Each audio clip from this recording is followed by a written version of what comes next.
2018 সালে যখন কোটা সংস্কারের দাবিতে আন্দোলন চলছিল, খুব বেশি দিন আগের কথা নয়, সারা দেশের মানুষ জানে, তখন প্রধানমন্ত্রী একটি প্রজ্ঞাপন জারি করে কোটা পদ্ধতি বাতিল করেছিলেন। এই বক্তব্যটি আমরা দিচ্ছি এবং সরকারে যারা আছে তারাও বলছে। আমি একটু স্মরণ করিয়ে দিতে চাই, কোটা পদ্ধতি বাতিল করেছিলেন তিনি, তখন শতকরা 100 জনই তার কোঠার মধ্যে ছিল। গত 6 বছরে আমাদের দেশের নিয়োগ প্রক্রিয়ায় কোটা পদ্ধতি বহাল ছিল না। তারপরেও এই সরকারে যারা আছে তাদের প্রেসক্রিপশন ছাড়া, তাদের মনোনয়ন ছাড়া খুব কম লোকই সরকারি চাকরিতে নিয়োগ পেয়েছে। যাই হোক বন্ধুরা, আমরা সেই কথা বলতে চাই না, সেই কথা বলার জন্য দাঁড়াই নাই। আমরা আজকে দাঁড়িয়েছি গত 4-5 দিন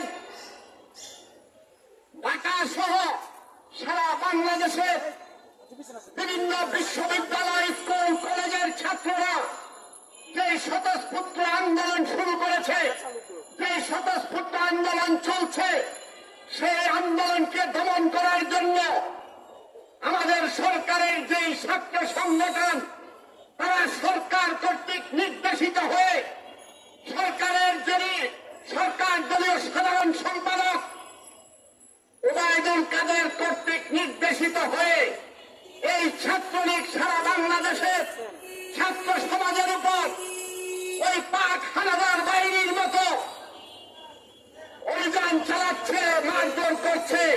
তার প্রতিবাদ করার জন্য প্রিয় ভাই ও বোনেরা, আমরা গতকাল এবং গত রাত্রে দেখেছি সামাজিক যোগাযোগ মাধ্যম এবং কিছু টেলিভিশনের আংশিক খবরের মাধ্যমে আমরা দেখেছি ছাত্রদের যে শান্তিপূর্ণ কর্মসূচি চলছে, গত 5-6 দিনে কোন ভাঙচুর তো দূরের কথা, কাউকে একটি ইট পাটকেল নিক্ষেপ করা হয় নাই। গতকাল আমরা কি লক্ষ্য করলাম, ওই সরকার দলীয় মন্ত্রী, সরকারের বিশেষ করে আওয়ামী লীগের নেতৃবৃন্দ, ওনারা বিভিন্ন সময় বলছেন এবং বলছেন আমার ছাত্রলীগই এই ছাত্র আন্দোলন দমন করবে, তাদেরকে শায়েস্তা করবে। প্রকাশ্য বক্তৃতায় এবং বিভিন্ন ভাবে সরকার দলীয় মন্ত্রী, এমপিরা ওই ছাত্রলীগকে এই সাধারণ ছাত্রদের উপর লেলিয়ে দেওয়া হয়েছে। প্রিয় ভাই ও বোনেরা, আমরা স্পষ্ট দেখেছি ওই ছাত্রলীগের গুন্ডারা হাতে লাঠি, চাপাতি, রড নয়, পিস্তল সহ পত্র পত্রিকায়, টেলিভিশনে স্পষ্ট ছবি আছে। যারা পিস্তল এবং অস্ত্র নিয়ে রাস্তায় নেমেছে তারা যে ছাত্রলীগের কর্মী, সরকার দলীয় লোক, সকল জায়গায় তার সাক্ষ্য প্রমাণ আছে।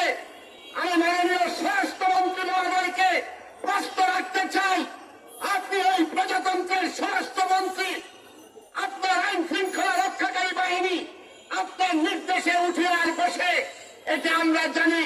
শুধু তাই নয়, আপনার প্রধানমন্ত্রীর নির্দেশে এই রাষ্ট্রের সকল কর্মচারী, কর্মকর্তা আইন শৃঙ্খলা রক্ষাকারী বাহিনী উঠে আর বসে। সেই আইন শৃঙ্খলা রক্ষাকারী বাহিনীকে রেখে আপনি গুন্ডা বাহিনী লেলিয়ে দিলেন এই দেশের কোমলমতি ছাত্র ছাত্রীদের উপর।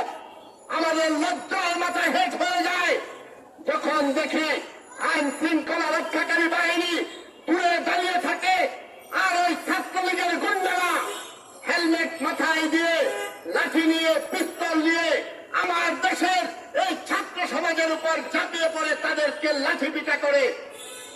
পাক হানাদার বাহিনীদেরও একটা মায়া মমতা ছিল।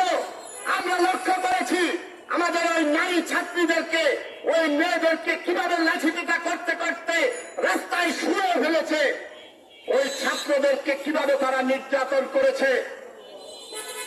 লজ্জায় মাথা হেঁট হয়। যদি কোনো দেশে যুদ্ধ হয়, যুদ্ধ হওয়ার পরে যারা আহত আছে তাদেরকে সেবা শুশ্রূষার জন্য, হাসপাতালে নেওয়ার জন্য, হাসপাতালে গেলে তাদেরকে কোনো প্রকারের আক্রমণ করা হয় না। গতকাল আমরা লক্ষ্য করেছি ঢাকা মেডিকেল কলেজে চিকিৎসা নিতে গিয়েছে আহত হয়ে, তাদেরকেও লাঠিপিটা করা হয়েছে, তাদেরকেও চিকিৎসা থেকে বাধাগ্রস্ত করা হয়েছে। প্রিয় ভাই ও বোনেরা, ঢাকা মেডিকেল কলেজেই প্রায় ৩ শতাধিক ছাত্র ছাত্রীর চিকিৎসা হয়েছে। বিভিন্ন বেসরকারি হাসপাতাল, বিভিন্ন জায়গায় অসংখ্য ভাই বোনের চিকিৎসা করা হচ্ছে। প্রিয় বন্ধুগণ, আমাদের সরকারের পক্ষ থেকে দাম্ভিকতার সুরে বলা হয় এই ছাত্রলীগ তাদের সকল ছাত্রদের দমন করবে। গতকাল আমরা ছাত্রলীগের সভাপতির একটি প্রেস ব্রিফিং দেখলাম, উনি আবার হুঁশিয়ারি উচ্চারণ করে বলছে আন্দোলন আছে, আন্দোলন থাকবে, আন্দোলনের পরে নাকি তিনি ওই ছাত্রদের আন্দোলনকারীদের দেখে দিবেন। প্রিয় ছাত্রলীগের সভাপতি, তুমি ছাত্রলীগের সভাপতি হয়েছ, ছাত্রলীগের ইতিহাস, বাংলাদেশের ছাত্র সমাজের ইতিহাস একটু নাড়াচাড়া করে দেখো। ৬৬-র ৬ দফা আন্দোলন, ৫৫-র ৫ আন্দোলন, ৬৯-এর গণ অভ্যুত্থান সহ স্বৈরাচার বিরোধী যত আন্দোলন হয়েছে সকল আন্দোলনের নেতৃত্বে অগ্রভাগে ছিল দেশের ছাত্র সমাজ। ৬৯-এর গণ অভ্যুত্থানে ওই ছাত্র সমাজের দাবির পাশে গিয়ে যখন আমার শ্রমজীবীর মানুষরা দাঁড়িয়েছিল তখন কিন্তু এই আইয়ুব শাহীরা পালানোর পথ পায় নাই। আমার এই বাংলাদেশে এই ছাত্র সমাজ, সাধারণ ছাত্ররা তাদের স্বচেষ্টায় তারা এই কোঠা বিরোধী বলতে চাই না, প্রিয় বন্ধুগণ, কোঠার সংস্কারের যে আন্দোলন করছে সেই আন্দোলনের পাশে সারা দেশের মানুষ তো আছেই। আমরা এই দেশের বিবেকবান মানুষ এবং প্রকৃত অর্থে যারা মুক্তিযোদ্ধারা আছে সকল মুক্তিযোদ্ধারাও ওই কোঠার সংস্কারের দাবির পক্ষে আছে। পৃথিবীর বিভিন্ন দেশে কোঠা সরকারি নিয়োগের ক্ষেত্রে কোঠা ব্যবস্থা আছে। আমরা জানি কাদের জন্য কোঠা, কতদিনের জন্য কোঠা, কোন কোন কারণে কোঠা। আমরা সেই যুক্তিক কথাই বলতে চেয়েছি এবং সেই ব্যাপারে কোঠার সংস্কারের দাবি আমরা তুলেছি।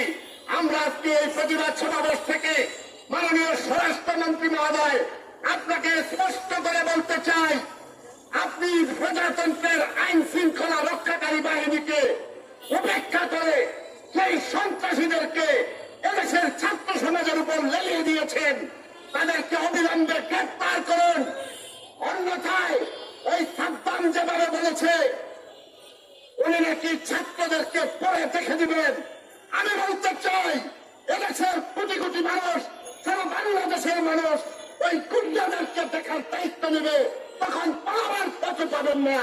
প্রিয় বন্ধুগণ, আমরা আজকে স্পষ্ট করে বলতে চাই ছাত্র সমাজের এই যৌক্তিক দাবির সাথে বাম গণতান্ত্রিক জোট সহ আমাদের দেশের সকল শ্রমজীবী মানুষ তাদের পাশে থাকবে এবং তাদের ঐক্যবদ্ধ আন্দোলনের প্রতি আমরা একাত্মতা ঘোষণা করে এবং দোষীদের যারা ওই ছাত্রলীগ নামধারীরা আমার ছাত্রদেরকে লাঠিপিটা করেছে, জখম করেছে, ওই রংপুরে আমার যে ভাইকে আবু সাইদকে হত্যা করেছে তাদেরকে গ্রেপ্তার করে আইনের আওতায় আনার দাবি জানিয়ে আমি আমার বক্তব্য শেষ করছি।